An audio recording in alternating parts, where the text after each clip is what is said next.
Hi, Lori here with the Goodbye Good Girl podcast. And today I have the indomitable Amy Taylor, and she is the mental health warrior and neurospicy mama. You can't pay enough for a title like that, honestly. She's a life coach, a spiritual coach, spiritual coach, podcast host, and a social worker who's basically built a career out of turning chaos into clarity. Sounds good to me. She helps women with mental health and neurodivergent challenges stop spiraling, start thriving, and maybe even laugh a little along the way. So, Amy, I met very recently. She is real. She is funny. She is just boundless. And I am so happy to have her with me because I think she's one of the coolest women in my life. So, how the heck are you, Amy? Welcome. Wow, I'm doing great now. I have some chills. That was great. Thank you. I'm very You excited to are. be here. Where the heck did you come up with neurospicy mama? I gotta know. Actually, you know what? One of the first people I interviewed, it was just mental health lawyer, and one of the first people I interviewed said they were neurospicy, and I decided I was going to be neurospicy mama. I liked it. I think it's absolutely brilliant. Yeah. It's like it's saying, I'm gonna be my freak flag self. I'm gonna let Yep. my freak flag fly. But you don't have to say it. You just go, I'm neurospicy. Right. And it's Exactly. Like it or fantastic. lump it. Like it or lump it. So have you always know, first of all, what is neurodivergent for those who don't know? And also, have you always known this about yourself? Great question. Neurodivergent is just that your brain thinks differently, it operates a little differently.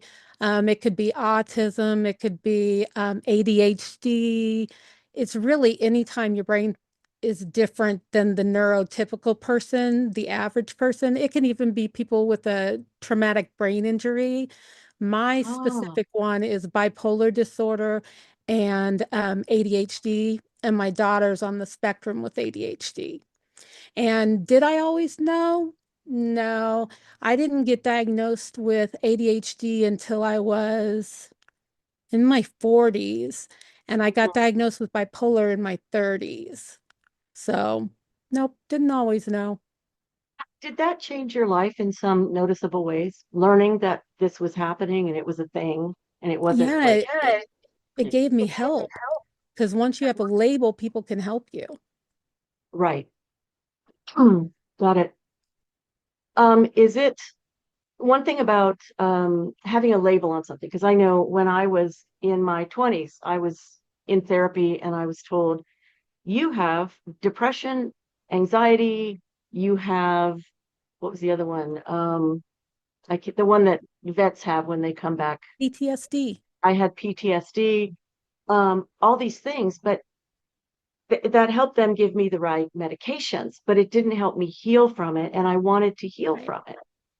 Um, but I know at some other time we've talked about, the fact that what we go through, what we are made of, is also very sacred in that it Oh, yeah. creates certain aspects to us. So would you talk to us about the sacredness and the gift of being quote unquote different? I think it makes you really take a look at who you are and what your belief system is. And I'm very spiritual, and I believe there are a zillion pathways to God. And I personally believe there's a source of energy that combines all of us, brings us all together. And Mhm. as one, it's a very powerful energy of love. So, learning that I was bipolar, especially, made me look at because I was not happy in the beginning. I was like, oh my gosh, that's a horrible diagnosis. But then when the meds started to work, I was like, oh, okay, well, that's much better. I'm not as volatile. I'm not yelling at my kid. So it was relief that I got.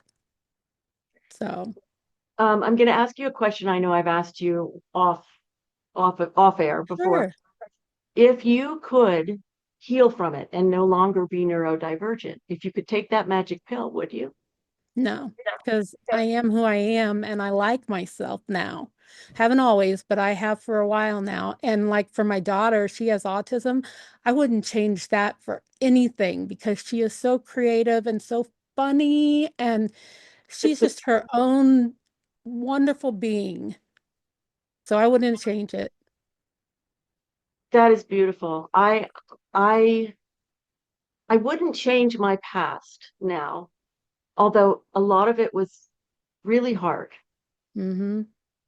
I wouldn't want to do it again. Right. I think it served its purpose. I think it had a purpose, but I had to decide the purpose. Exactly. And I've had some very, very dark periods in my life that I definitely don't want to live again. Um, but I also am appreciative that I've had them and survived because that does two things.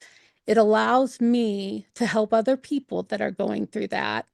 And secondly, it makes me know that I'm a survivor, that I can go through a depression again.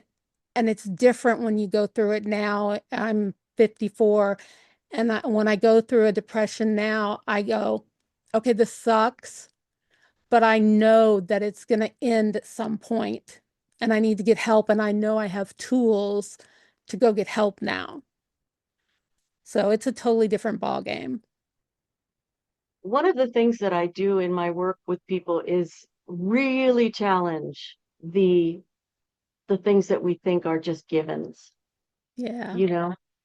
Um, I think that you do the same thing in your own way. So can you talk to us about how you break the rules and how you question the isms that we are just supposed to believe are real? Well, I'm not, I would like to say I'm fearless, but I wasn't in the beginning. Um, when I first decided to what I call come out of the closet as being bipolar, um, only my closest friends and family knew, like even my extended family did not know.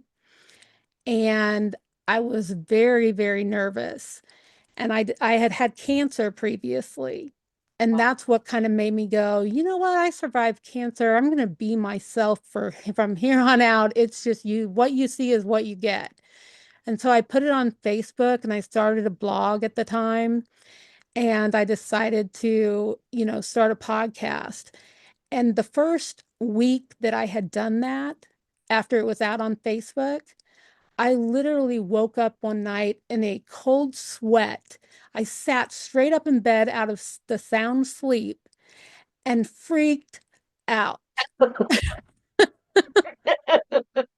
I thought, oh my God, what have I done? And my poor family, they're probably embarrassed, and now I can't ever take it back. And so, I had to wait until morning time and call my mom, and she was like, we're not embarrassed, and you haven't changed who you are, and who cares? And I was like, oh yeah, okay, I'm all right. Wow, It what was is that? scary. What is that? That thing when we step outside of our comfort zone, that first moment of like every single fear coming up and going, Hmm. you shouldn't have gone. Yeah. That's just this, it's an energy. It's not real. It's like ghosts going boo, isn't Well, it? your body wants you to stay in status quo. And so your body is fighting to keep everything the same. And so when you step outside of that circle or that box, your body goes, wait, this is not safe. And so you have Exactly. to spend a little time to build that up and get to where your body feels safe. Well, this is you're on something that is really dear to my heart because I bring acting and improv into the work that I do with, say, executive women or women in groups, which is get people visible. This is the one thing that we are terrified to do, Yeah. right? We're just terrified that all of the physical and emotional securities we've built up will somehow magically not be there and people will see us, and they'll Hmm. see how scared we are or how flawed we are. And I think that's a universal, but it's Hmm. also not the human condition. I think it's conditioning. I think we've been conditioned to judge ourselves negatively, never positively. Hmm. We have to actually work to judge ourselves positively. Right, because when you're a kid, you think you're fabulous. I mean, Of and you course. can fly and you can, you have a cape, and it's Yeah. totally different when you're a kid. You definitely get that ground into you as you grow up that you need to be hard on yourself and push more and not settle for less and all that stuff. But it's a weird dichotomy because at the same time you don't want to be seen, it's being seen that makes you feel better. You know what I Say mean? more. Say more about that. I love it. Yeah, well, I just mean that even though it's scary, and so you don't want people to see that you're afraid, maybe, or see that you have a uh what do you call it? Like you have a sore spot or something they can get to you with. Yeah. But at the same time, once somebody really truly sees you and who you are, and you know they accept you that way, oh my gosh, that just is so fulfilling. Yeah. Yes. I call it emotional intimacy. Mm-hmm. When Yeah. I know that not only am I okay with what I'm sharing, but that you're okay with what I'm sharing. Wow. Bliss multiplied by by two. I'll take it. Yeah. Take it every day. Yeah. When I'm in a really bad spot, I mean, now I know how to shift. And if I'm not being stubborn, you know, if I'm not being stubborn, then I can go and I can shift it really quickly, really easily. Um, but when I get stubborn, then I can spend 4 days, miserable. And Isn't it interesting when you do that, when you get stubborn? It's like you want to be in that funk. It's like, don't make me feel better. Don't take me out of the house. Don't, make me right. get in nature. All the things that you know will help. You're just like, I don't care. I just feel like this and I want to feel like this. Everybody leave me alone. But as soon as you get that little pinprick of light, it's like, oh, that's what it was like before. Oh, yeah, I want that back. And then you start to do those things. Oh yeah, I used to feel okay. Yeah. Oh my God. And I too call it that little pinprick of light. Hmm. That's all it takes is that little tiny, Yeah. that little bit of light. You're coming back. You're just Yep. coming back. I wonder, given our conversation up to now, I'm thinking, I wonder if that stubbornness is another part of the conditioning of saying things are supposed to be hard. And I'm supposed to really hurt my way to pay to the payoff, which is feeling good. I'm just Right. kind of wondering right now, is that what that is? I think I think it's that, and I think it's also like I talked about before that once you're feeling a certain way, your body wants you to stay there and be safe in that whatever it is that you're feeling. So I think that's part of it. But I also do think that we definitely think life is supposed to be hard. I can't tell you how many times my dad said to me when I was little, no one promised you life was fair, and you know life is Yep. supposed to be hard and you have to pull up your bootstraps, put your big girl panties on. No, no, no. I had the same crap come my way, and so did probably everybody who's going to listen to this, you know. Right. And that is extremely damaging, Oh yeah. knowing what you and I know, which is that Hmm. what you believe and what you focus on is what you gonna get, Right. right? Henry Ford said it. Whether you think you can or you think you can't, you're right. Yes, exactly. Well, and I So, remember also when I was young, everyone said I was so sensitive. My parents always told me, quit being so sensitive, quit crying. And now I'm like, you know what? I like that I'm sensitive. It's part of who I am. It's why I'm a social worker and a coach in the first place. And that's important to me. And I'm proud of that now. that's beautiful. Yes, and Thanks. that's incredibly true. There's nobody like you. There's Yeah, we're nobody all like you. There individual. never will be. Never. You're it. So who are we waiting for to come along and go, you're good enough? It's not, it's a losing game. No, you have to come along for yourself. You have to say, I'm good enough. Right. Now, you gave me a really interesting list of rules that you break. You challenge the perfect mom myth. You normalize mental health conversations in bold, unfiltered ways. You help women rewrite their lives after devastation. I am most interested in this moment about your challenging the perfect mom myth. Could you say something about that? Sure. Well, I have two children and I had them 18 years apart. So I have one that is 32 and has his own family, and my grandkids are there and everything. And then I have my teenage daughter, who I told you is on the spectrum. And in the beginning with my daughter, she would act out, and everybody just kept telling me, Amy, she's spoiled and you let her get away with so much, and you need to discipline her more, and she needs spanked. And I tried, I wanted to be a good mom. And so when everyone kept telling me that, I did start to discipline her more. And then it got worse. She just acted out horribly. And I couldn't get her back under control for a while. And so I finally, after we got her diagnosed and everything and got her help, I started reading all these books on parenting and autism and all this stuff. And I just told the people that were still telling me that she was spoiled that they needed to basically mind their own business, because that's not the case. And I had to be the mom that I knew I had to be for her. And now that I've done that, her and I have an incredible relationship. So I'm so thankful that that happened. Oh my God. That Yeah, is, to me, that is like the biggest step that women can take, that mothers can take, is I'm doing it my way. And I know I'm not deliberately causing harm. And I know I'm not being blind to any harm I could be causing, exactly. but I'm doing it my way. Yep.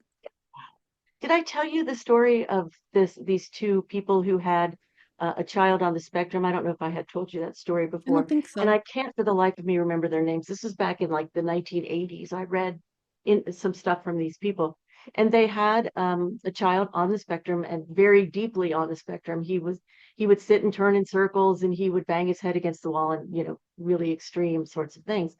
And they heard from someplace that if you just sit with him and do what he's doing, it's going to really help. It's going to normalize things. It's going to change things. So they thought, well, we've tried everything else.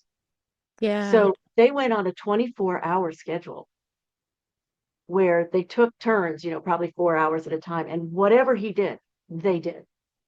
Yeah. And when they were giving this talk, it was 25 years later. He was 27. He was no longer autistic, and he was leading workshops for them. Wow. Well, that's another point for being seen.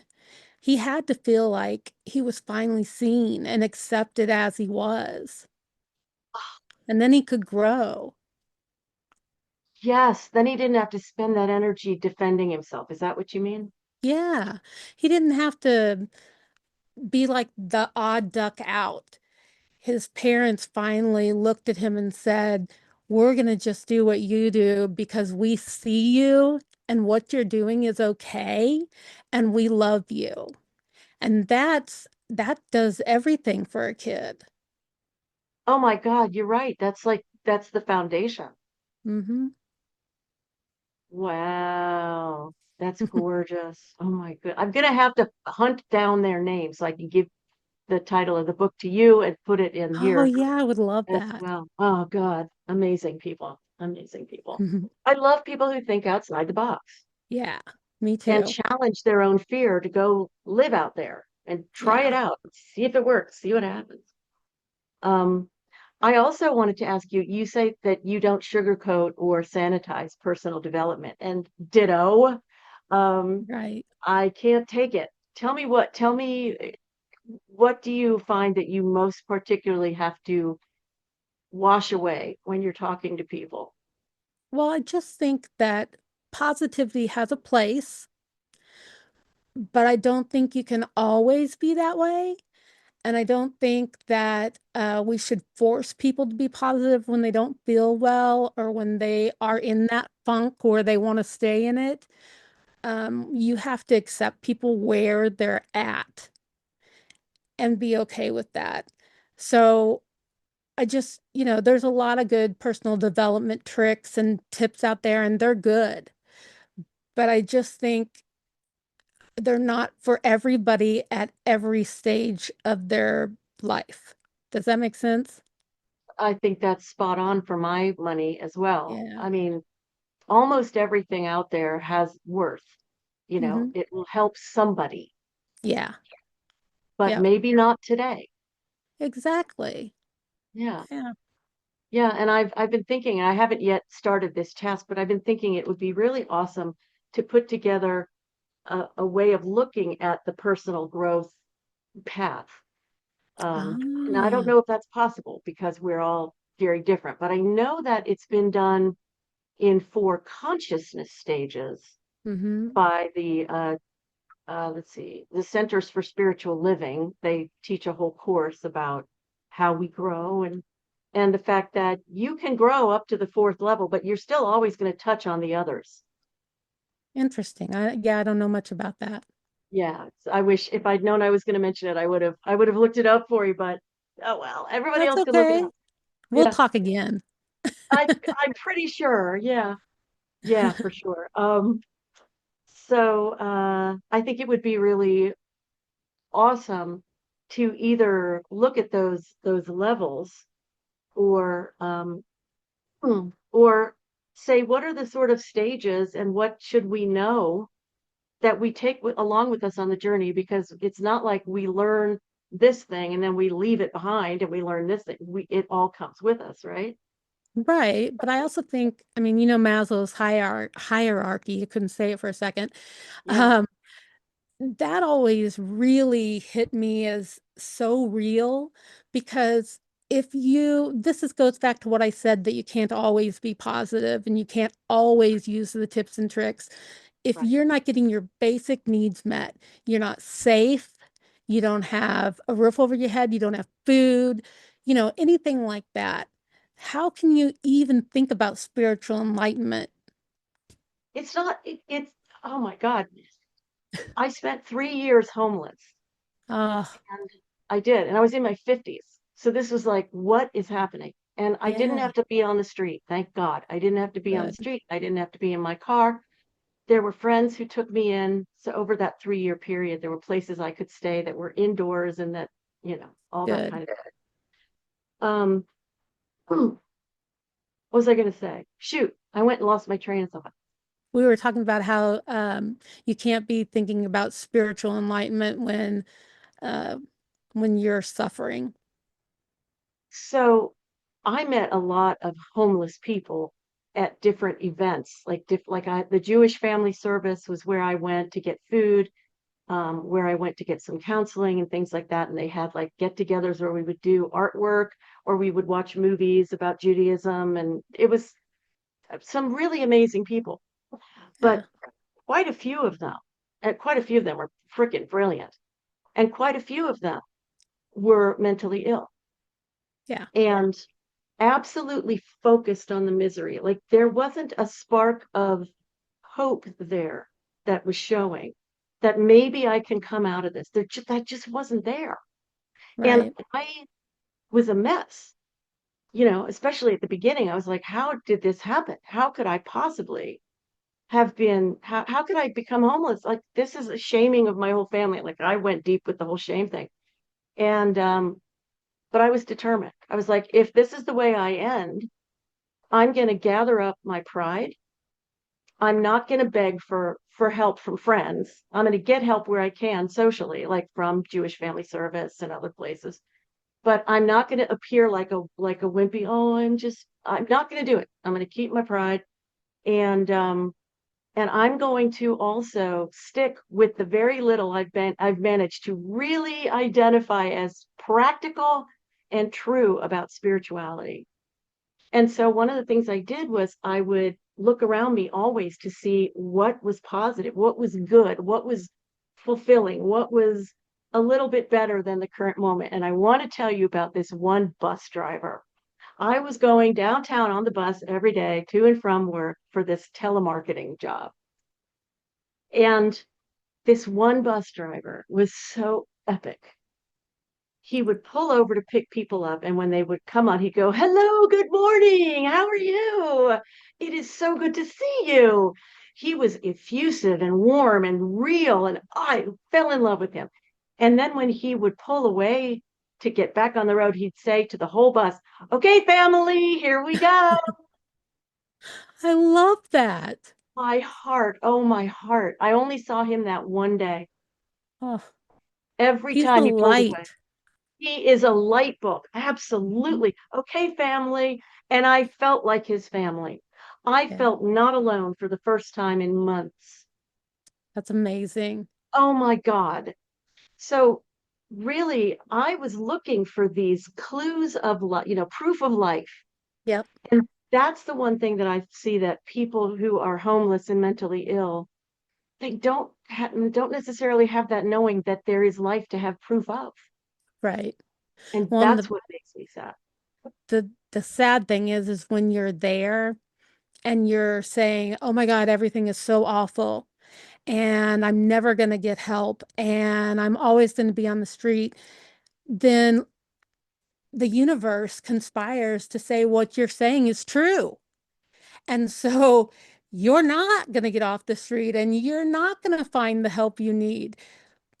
It's a horrible situation to be in because they've got to, at some point, hopefully find some shimmer of light to turn their thought process around so that they can think of better things and start to pull that into their universe. Or simply not have anything, like the night when I was completely going down for the third time emotionally, and I just said to spirit, um and I meant it as a statement of like, this is the truth. Now I've got nothing. Like, I don't have an idea, I don't have a concept, I don't have a hope, I've got nothing. And it wasn't a "I've got nothing, you got to do something." It was just like this surrender moment, this Mhm. allowing moment of like, "Yeah, I've got nothing." And in that letting go of having to have the answer my way, Yeah. I got a spark of try Yeah. this, right? But I think the time we're in, I think the evolutionary period we're in truly is about us coming to an understanding of how to be self-actualized, how Yes. to have our personal agency so that we go, "I'm not feeling particularly satisfied or fulfilled or happy or joyous or whatever the thing is that we're hoping to feel. I'm not feeling that." Um, I can shift it. I can actually choose to feel something a little better than what I'm feeling right now. And I have that power. Yeah, I agree. And I think it's interesting that, like you said, we're all going through that now because what happens is sometimes you say, "Oh, now I can shift my thoughts or I can, get into a better space." The universe goes, "Well, let me just test that." And so you have all these things going on in different areas of the world and you're getting tested. So it's kind of hard, but it's also like you have to dig up all the dirt so that you can plant flowers. That's so pretty. That's so Yeah, pretty. thanks. I use that phrasing too, that I get Hmm. tested, but I don't really believe it. I mean, Yeah, I don't, if what you mean is there's somebody who's testing me, I no. don't think so. Okay. No, But I yeah, I mean it like the universe I know that when you send something out there, it wants you to prove it's true. It's like when you're looking for something, you find it. Do you know what I mean? I just think it's our energy, our accustomed energies that are still Ah, rolling out. okay. That could be. I just think it's that thing where you're driving 100 miles an hour and you can't come to a dead stop just because you want Totally, to yeah. sort of roll to a stop. But as far as what's going on in our country right now, holy God, you know, Right. So I feel very, very fortunate because I went through a load of poverty and homelessness and all this stuff that nobody wants to face. Nobody wants to ever have. And most everybody will do anything not to face, not to go into, including me. But I did it all backwards. So, um, and my challenge to myself was, can I find a way to shift this energy? And I had to learn that stuff that I just said to you. Like I had to start investigating. Wait a minute. Wait a minute. Why am I still without money?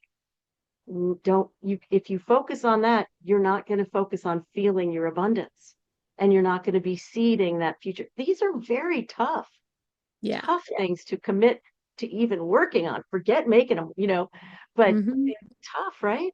Well, yeah. And I think, like we were talking about earlier, in your childhood, you're taught all these things. Like in my family, I was taught money was dirty. Don't touch it, it's dirty. And rich people are jerks. And, money was not something, and no, kids do not get to talk to their parents about money. We don't have any, and it's none of your business. That's what I was pretty much taught. So yeah, it was like this is adult stuff. And so I never learned about it. The only thing I learned was that it was bad. And Mm, so yeah, the first like 20 years of my adulthood, I was living so poor. If my parents had not helped me, I would have been homeless. And so yeah, I had to get to a place that just in the last year or so where I worked on those money blocks and worked on my misconceptions. And oh my gosh, I like within a year's time totally turned it around and brought in a job that was making like major more than what I was making before. And it just all turned around. that's so Yeah, exciting to me to hear. yeah. Just by working on your beliefs. I've never been, um, that's never been my best mode. Let me look at the belief and let me change it. And what I found is stronger is if I focus on the emotional setting and Hmm. start to change that and then allow the energy that is now improved to do the right thing for me. That So makes sense. so tell me, how do you work on beliefs in a way that's effective?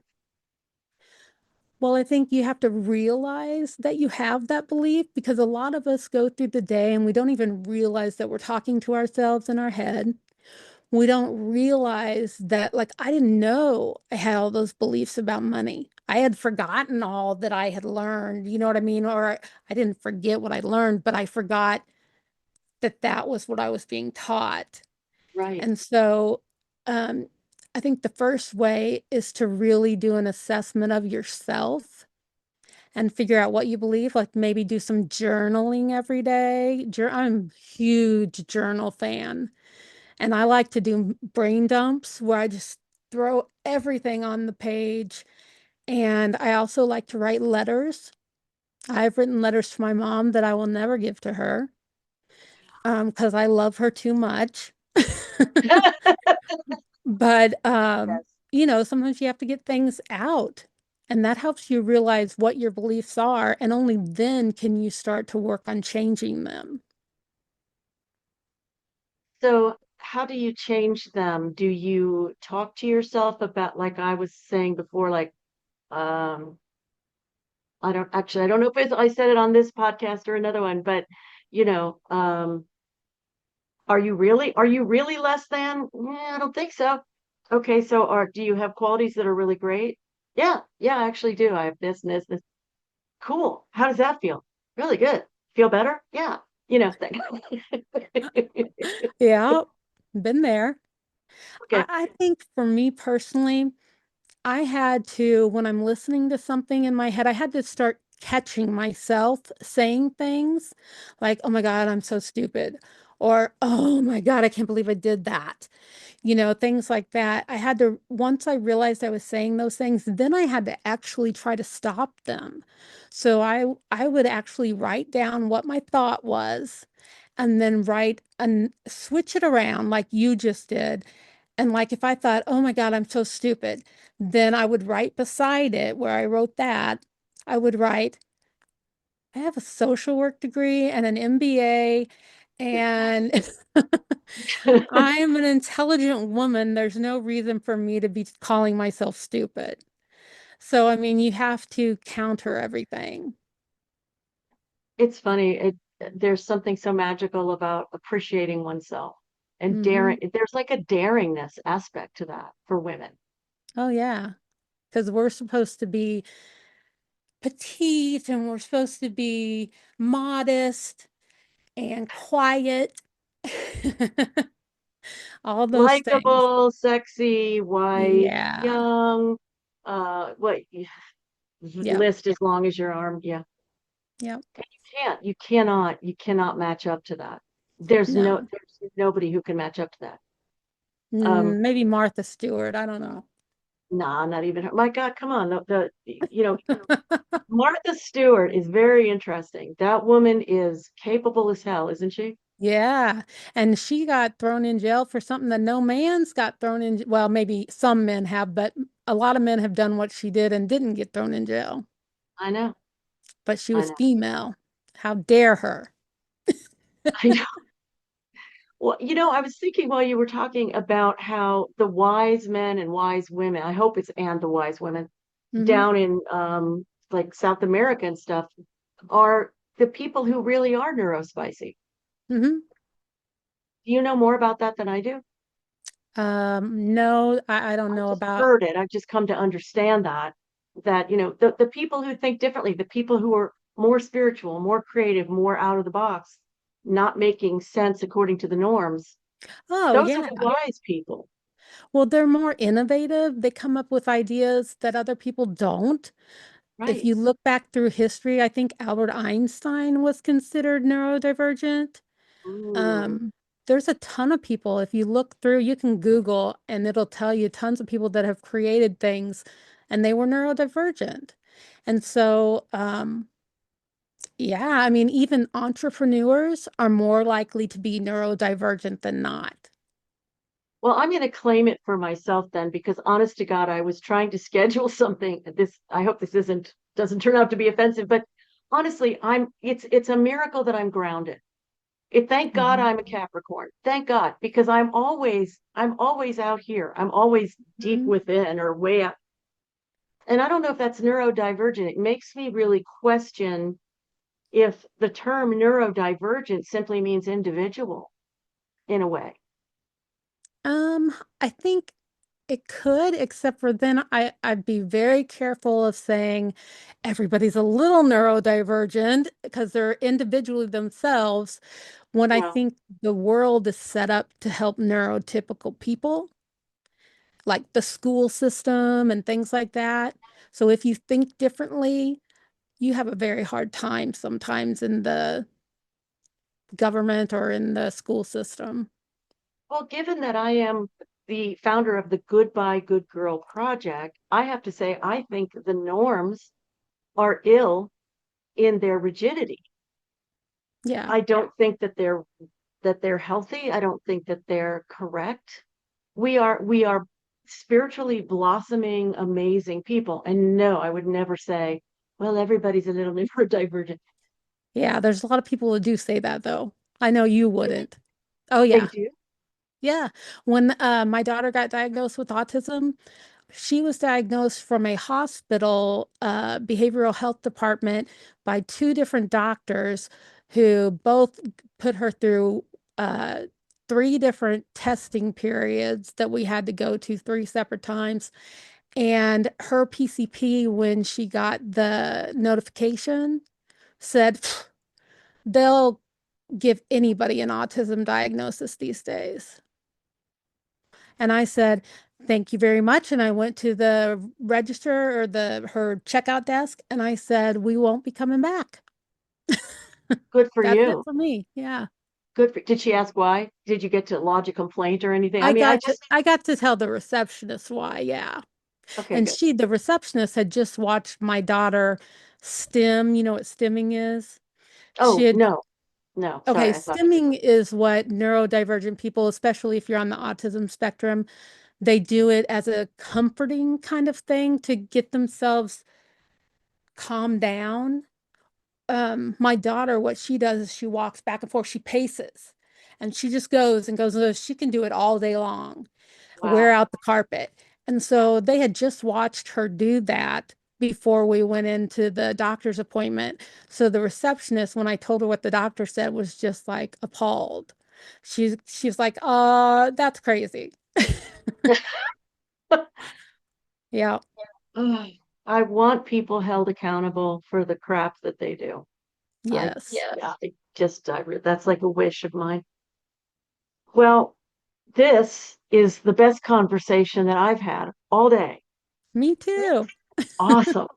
Totally awesome. I'm so grateful. We have to keep this conversation going. And Yes. is there anything that you would like to share with the audience before we sign off for now? Yeah, I'd just like to say again that you need to love yourself for who you are. All the good, the bad, the ugly, it's not bad and ugly. Just because someone told you that, forget that. Be yourself, love yourself, and anybody who doesn't accept you the way you are, they don't need to be in your circle anymore. That's how I feel. And that's the way it is. That is Yeah. so self-supportive and beautiful message. Thank you. Thank you All so right. much for having me today. Oh my goodness. Thank you too. This really has been fantastic. And I'm going to put your information in for people to get in touch with you to get your help. And I understand you're taking a big professional step soon. So Yes. when you're ready to announce that, then people will be able to come to you for that kind of thing. And Yeah. And can I just mention my podcast real quick? I please, would please, please. love to have people check me out on Mental Health Warrior and Neurospicy Mama. Um, put it in any podcast player and it's there. There's probably about 61 episodes, so you got a lot to listen to if you want to check it out. So I got to be on it. It was fantastic. It's just Yes. Oh, fantastic. everybody should listen to that episode. That was just a week or two ago, wasn't it? Yeah, it's just a couple weeks ago. Yeah. Yeah, check that out. She was great. Thank you. We were great. All right, Yes. my friend. Keep on being you, and I'll see you next time. All right. Bye. Bye.